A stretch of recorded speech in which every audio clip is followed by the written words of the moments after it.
The big news in college football stems from the front page article in the March 7th edition of Sports Illustrated about crime among college football players. A 6-month investigation by CBS News and SI found that 7% of all players among SI's preseason top 25 had been in trouble with the law either before or after entering college. The report also stated that only 2 teams of those 25, Oklahoma and TCU, conducted background checks on recruits. NCAA President Mark Emmert said, 7%, that's way too high. I think 2% is too high. You certainly don't want a large number of people with criminal backgrounds involved in activities that represent the NCAA.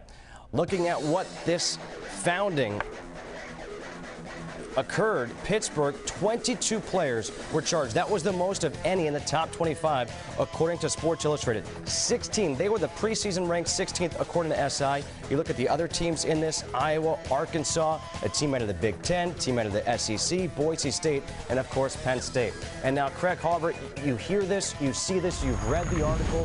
What's your initial reaction to this? Well, Justin, it's kind of interesting to get a number on. Obviously, in this 24-hour news cycle we now live in, more and more we get more information about off-field instances, and sometimes you almost take a step back and you go, wow, what is going on? So it's kind of interesting to see now, kind of in a black and white numbers type situation, that at 7%, these are the amount of players getting in trouble. But one thing to remember, too, with the study is it's just looking at college football players. It's not taking into account, well, how this may compare to the general population of a university, how it may compare to 18 to 22-year-old kids, which would make up most of the college football. So 7% may seem high, but if you look at how it may react towards a normal college student population, it may not be that high. But obviously, anytime you're dealing with this, you're a football program, you need to win games, but you're also representing a university. And like most things in life, you need to be able to do it with a certain amount of respect and within the boundaries of the law. You think we saw that full screen there with Pittsburgh and stuff like that? I think certain times you start to see whether there's smoke, there's a fire, if there's a pattern. I think maybe like a school like Pittsburgh, you need to rethink how you're looking at players, because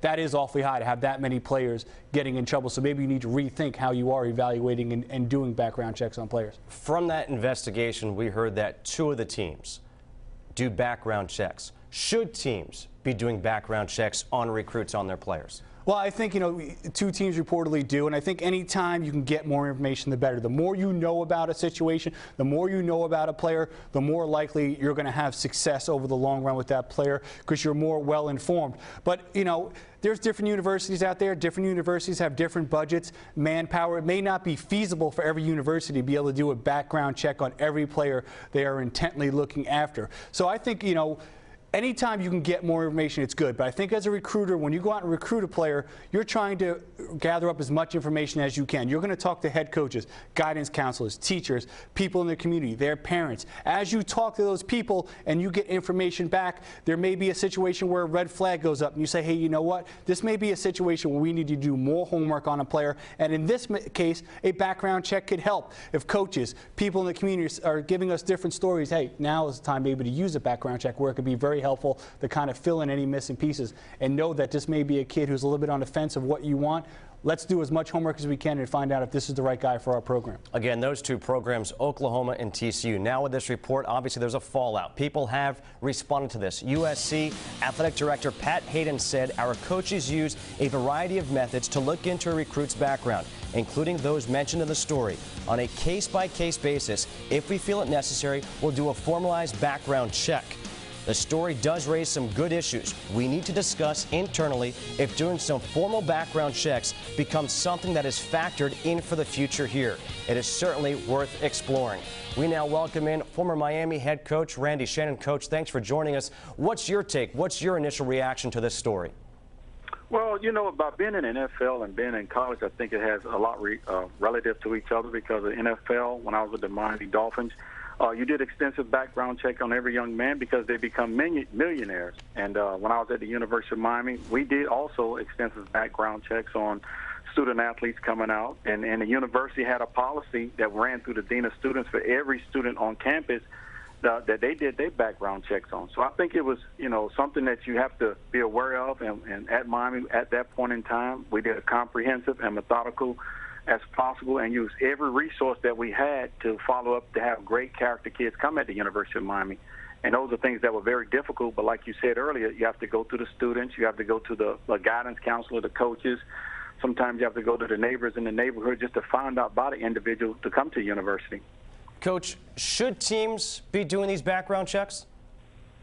I think so, because it's always that when you do background checks, you got to make sure that you're getting somebody that's going to represent the university that you're part of. And if NFL is doing it and they're getting millions of dollars involved in it, you're now stressing the millions of dollars, thousands of dollars invested into a young man that's going to be a part of your team, your university for the next 4 or 5 years.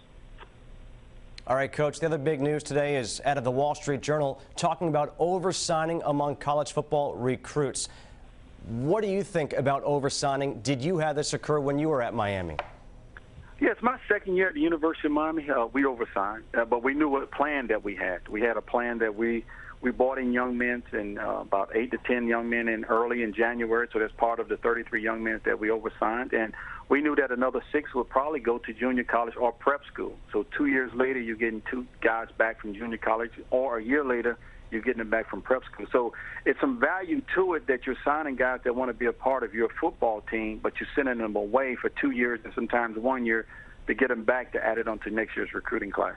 What do you tell a player if all of a sudden there is a miscalculation and you don't have a scholarship for that player and they don't want a gray shirt or they don't want to go to a junior college? What happens to that player then? You know what you do as a coach, and I had a formula. I think every coach has a formula.